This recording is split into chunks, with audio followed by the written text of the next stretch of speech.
Welcome to my channel, My Dreamy Drummerland. Black Roses Day 4, भाग 3, वो अधूरा स्पर्श और टूटती सीमाएं। कॉलेज की हलचल भरी सुबह थी। सूरज की किरणें अभी ज्यादा तेज नहीं थीं, लेकिन वातावरण में कुछ बेचैनी सी महसूस हो रही थी। अरीना अपनी किताबों में व्यस्त थी, लेकिन उसकी नजरें बार बार किसी को तलाश रही थीं। और जैसे ही वो दिखा, डैनाए उसकी धड़कनों की रफ्तार बढ़ गई। डैनाए उसे दूर से ही देख रहा था। उसकी आंखों में कोई स्पष्ट भावना नहीं थी, न मोह, न क्रोध, बस एक गहराई, जो किसी टूटे हुए इंसान के दिल से निकलती है। उधर रेयॉन ने धीरे से पास आकर कहा, तुम्हारी उस हेयर क्लिप की कहानी अब भी दिमाग में घूम रही है। तुम जानती हो, वो छोटी चीज कितनी बड़ी प्रेरणा बन सकती है। अरीना हल्के से मुस्कुराई, लेकिन उसकी आंखों में वो शांति नहीं थी जो रेयॉन तलाश रहा था। ज़ेशाह ने बहुत प्यार से बनाई थी, उसने जवाब दिया। कभी कभी लगता है कि वो क्लिप मेरी ढाल बन गई है। कॉलेज का दिन खत्म हुआ। अरीना घर लौटी तो ज़ेशाह अपने ब्रश और रंगों से थक चुकी थी।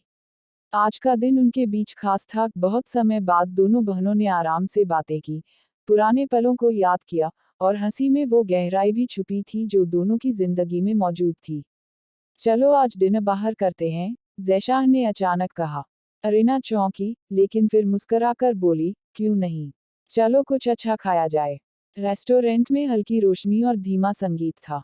लोग अपनी अपनी दुनिया में खोए हुए थे। लेकिन जैसे ही दोनों बहनों ने अपनी टेबल ली, अरीना की नज़र सामने पड़ी टेबल पर गई। डैनाई वहां बैठा था। और उसके साथ वही लड़की थी, जिसे उसने पिछली शाम देखा था, खूबसूरत, स्टाइलिश और आत्मविश्वासी। डैनाई का चेहरा पहले की तरह शांत था, लेकिन उसकी आंखें जैसे ही अरीना पर पड़ी, उनमें हलचल दौड़ गई। ज़ेशाह ने अरीना की नज़र का पीछा किया और पूछा, क्या तुम उसे जानती हो? अरीना ने थोड़ी झिझक के साथ कहा, हाँ, वो डैनाई है, मेरा क्लासमेट। ज़ेशाह ने कोई सवाल नहीं पूछा। वो समझ गई थी कि मामला आसान नहीं है। कुछ देर बाद, जब अरीना फोन उठाकर विनी को कॉल करने जा ही रही थी, तभी किसी ने उसका हाथ थाम लिया। वो चौंकी, मुड़ी। डैनाई उसके सामने खड़ा था। तुम्हें नहीं पता, उसने धीमी आवाज में कहा, कि तुम मेरी शांति क्यों बिगाड़ देती हो। और इससे पहले कि अरीना कुछ समझ पाती, डैनाई ने उसका हाथ थामे थामे उसके होंठों पर हल्की सी किस कर दी।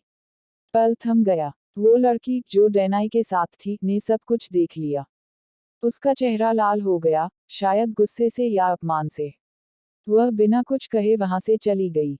अरीना स्तब्ध रह गई। उसका चेहरा पहले सूनापन लिए था, अब वहां गुस्सा था। तुमने ऐसा क्यों किया? उसने धीमे, लेकिन कड़े स्वर में पूछा। डैनाई कुछ नहीं बोला, बस उसके चेहरे पर एक खामोश पश्चाताप था।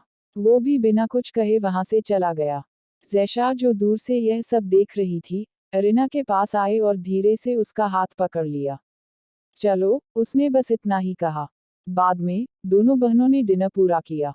उन्होंने अपनी यादों को ताज़ा किया, हंसे, तस्वीरें लीं और एक दूसरे को महसूस किया, जैसे जिंदगी के बीच अचानक कोई सुकून की लहर आ गई हो। रात को जब अरीना अपने कमरे में आई, तो सब कुछ शांत था, लेकिन उसका मन उथल-पुथल से भरा हुआ। डैनाई की वो नज़दीकी, वो किस, वो पल, हर चीज़ बार बार उसकी यादों में लौट रही थी।